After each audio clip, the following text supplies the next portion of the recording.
Hi everybody. Today I'm going to be talking about the grammar of graphics. If you're wondering what that is, let's first define grammar. Grammar is the basic elements that make up an area of knowledge or skill. It's the building blocks that allow us to communicate and describe a particular area of knowledge. And we're applying it specifically today around visualization, and there's been some phenomenal work in this area from the likes of Leland Wilkinson and later on a guy called Hadley Wickham, who works at our studio, who has kind of encoded this grammar of graphics into visualization libraries like ggplot. But today we're going to be breaking apart what the grammar of graphics is and how we can use it to create powerful storytelling and good visualizations. But first, what is or what makes a good visualization? I'm just going to go through a few little examples now. Ask yourself some questions about whether you think these are good visualizations. So what about this one? We're looking at two pie charts, one from 2017 and one from 2018. And the kind of things I might want to ask myself here are, how much has segment A grown year on year? Which segments have changed the most? And what's it likely to look like in 2019? And do you think this visualization helps with that? Does it assist that? It doesn't really give you that kind of cognition. What about this next one here? So there's a lot going on. There could be some really interesting stories behind that, some interesting information, but I'm not quite sure what I'm meant to be looking at here. Maybe this one's particularly interesting, this green line dropping down there. But it doesn't particularly jump out to me. I feel like I'm having to do a lot of the work to get to that conclusion. What about this one? Do you think this one's good illustration? Much better, yeah. So here we're looking at different decades. We've got colour, we've got saturation. The story here is fairly clear. In this particular example, carbon dioxide concentration by decade appears to be consistently increasing in a very predictable manner. What about this one here? We've got impression share and average rank on a single axis, investment versus coverage. I'm not quite sure what I'm looking here, if I'm honest, but. And finally, what about this one? This one is the anatomy of a winning TED Talk. We've got 3 dimensions, a 3-dimensional pie chart by the looks of it. I don't know what these percentages add up to, but I assume it's 100%. And it looks like it's got some interesting information next to it. It certainly looks nice, it catches the eye. I don't know whether I would say that makes it a good visualization, though, just because it's caught my attention, because there's plenty of videos or images and pictures of people that will do exactly that.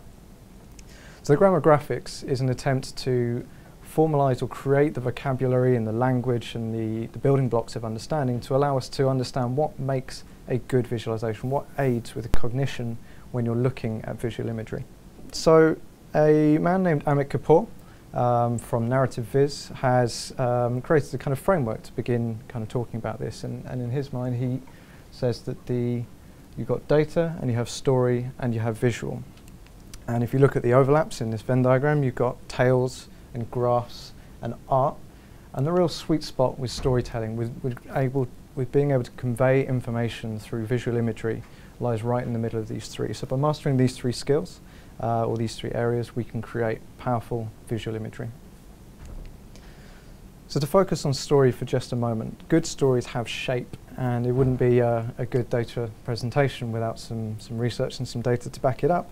So I found a really interesting study that identified or found that there's very strong supporting evidence for 6 key story arcs in Western literature.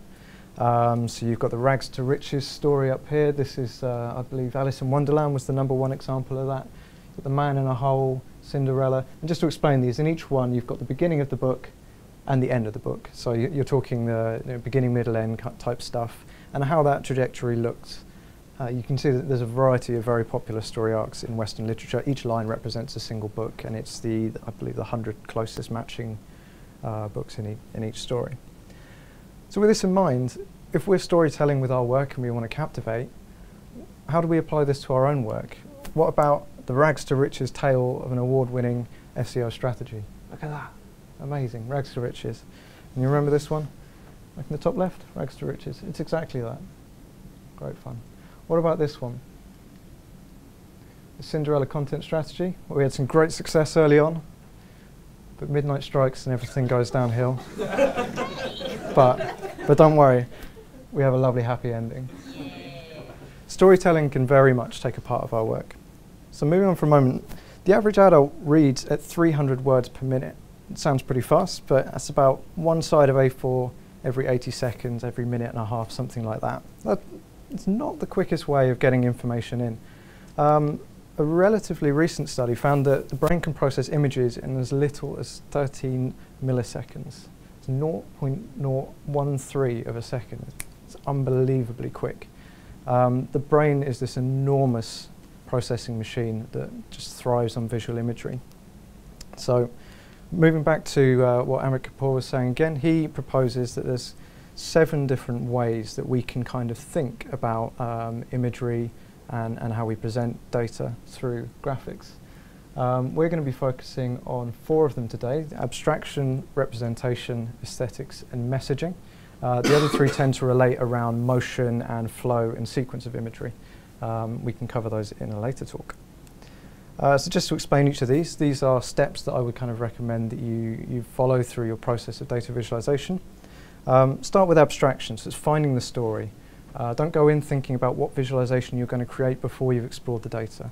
So there's lots of different types of things that you could find to create a story. You could have trends, you could have patterns, and you could have outliers. These are 3 kind of typical ways. And you might try you put your data in a line graph, you put it in a scatter plot, you put it in a bar chart and so on, and you kind of just this is exploratory analysis at this stage. You're looking for those interesting bits of information, the things that can later become insight. Once you've found your story, you choose the representation. So this is choosing the most powerful way to tell it. So it's essentially picking the right visualization that emphasizes the point you're trying to make. For example, time series data, things that have an axis of time, typically told very well with a line graph. Categorical data is told particularly well with bar charts, for example. And you try out a few different visualizations to pick the one that really emphasizes the story you're trying to tell. Next, you look at your aesthetics. So this is finding ways to make it compelling, engage the user, use color. You can use saturation, hue, contrast. You can remove elements. You can add elements. There's a whole ton of ways that we can use, but every single change you make to your visualization should be done with the idea of emphasizing the point you're trying to make. Don't add extra colors just because it looks nice. If anything, remove colors to draw attention to what you're trying to say. And then finally, tell people what you're trying to say anyway, no matter how much beautiful visualization you put in there. Narrate the story. Add messaging, and this can be anything from just describing what the finding is in your subject line, or the graph title. It can be adding arrows pointing to things. It can be vertical lines describing when certain events happened. So if I had to give some key takeaways, things to take away and learn and apply to your own visualization, it would be this slide here. Use visualization to enhance your message. Don't use visualization to make the user work and try and understand what you're saying. Tell them what you're saying with visualization. You can do that through a process of exploratory analysis, choosing a suitable representation, applying the right aesthetics to emphasize your point, and then supporting your point with appropriate messaging. And this is just scratching the very surface of the grammar of graphics. It is a very well written about subject. If there's any further reading that you want to take out, I recognise this first one. This is from Leland Wilkinson, who originally kind of proposed this original grammar of graphics. This one here by Cole, I believe, from Google. She's done lots of work with them. Very, very powerful book. Particular favourite of mine because you can read it and basically understand the entire thing without reading a word. The visuals are that good that you can understand the book without reading a single word. And thank you very much for listening.